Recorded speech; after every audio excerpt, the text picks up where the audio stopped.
ஒவ்வொரு பகுதியிலும் தேவனை குறித்த அறிவு பெருக பெருக தேவனை குறித்த ஒரு பெர்சனல் என்கவுண்டர் நமக்கு வருகிறது என்றால் வாழ்க்கை மாறும். ஒவ்வொரு ஏரியாவிலையும் அவர் அறியணும். வாழ்க்கை சில பிரச்சனைகளை சந்திக்கிறோம், சவால்களை சந்திக்கிறோம், மனிதனால் தீர்க்க முடியாத பிரச்சனைகளை சந்திக்கிறோம். இதெல்லாம் வாய்ப்பே இல்லை, வெளியே வரவே முடியாது, வாழ்க்கை மாறுவதற்கான வாய்ப்பே இல்லாத போல தோணும். அப்படி இருந்தாலும் நீங்கள் தேவனை அறிந்திருக்கிறீர்கள் என்றால் தேவனால் கூடாத காரியம் ஒன்றுமில்லை, விசுவாசிக்கிறவனுக்கும் கூடாத காரியம் ஒன்றுமில்லை.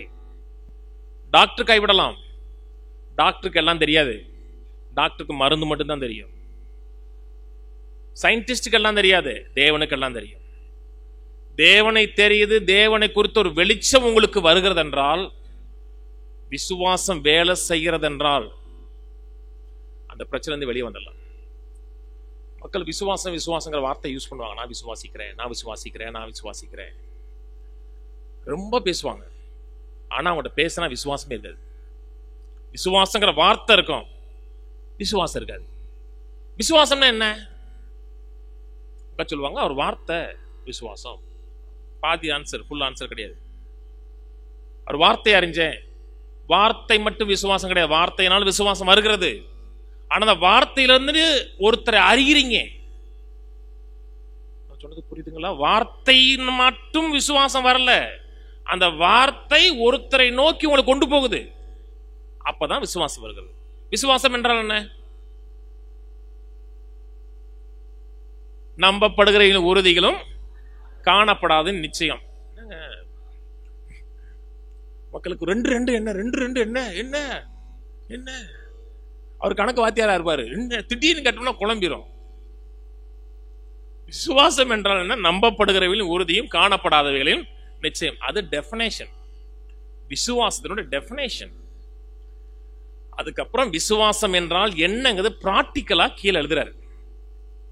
ஏனோக்கு குறித்து பேசுறாரு, ஆபிரகாமை குறித்து பேசுறாரு, சாராளை குறித்து பேசுறாரு, சிம்சோனை குறித்து பேசுறாரு, ஆட்களை குறித்து பேசுறாரு.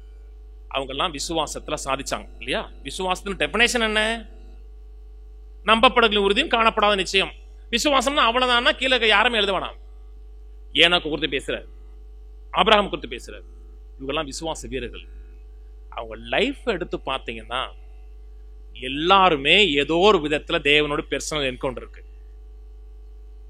எல்லாரும் எடுத்து பாருங்க, அவங்க இதுல இருக்கிற அத்தனை பேரும் பாத்தீங்கன்னா, ஏனோக்கு எடுத்து பாருங்க, ஆபிரகாம் எடுத்து பாருங்க, சாராள் எடுத்து பாருங்க, எல்லாருக்கும் தேவனோடு ஒரு பெர்சனல் என்கவுண்டர் இருக்கு. தேவனை குறித்த கொஞ்சோண்டு அறிவாச்சும் உங்களுக்கு இருக்கு.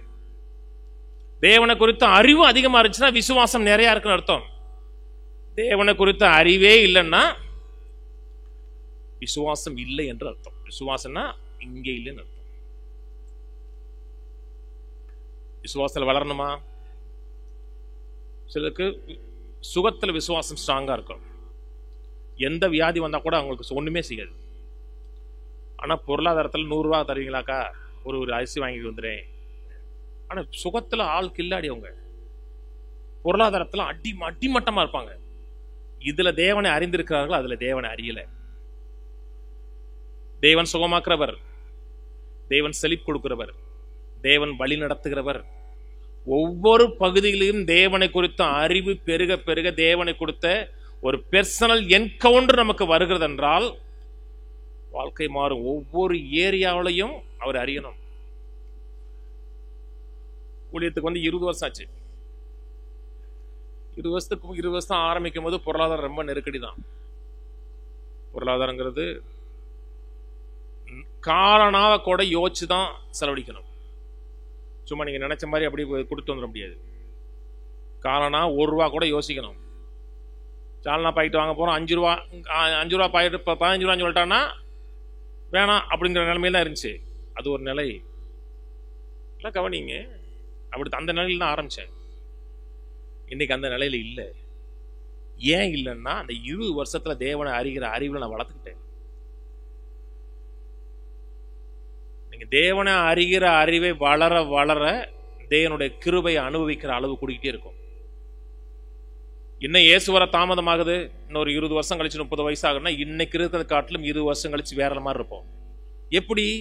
அவர் அறிகிற அறிவு, அவருடைய கிருபையின் மகா மேன்மையான ஐஸ்வர்யத்தை வருங்காலத்தில் விளங்க செய்வதற்காங்கிறாரு.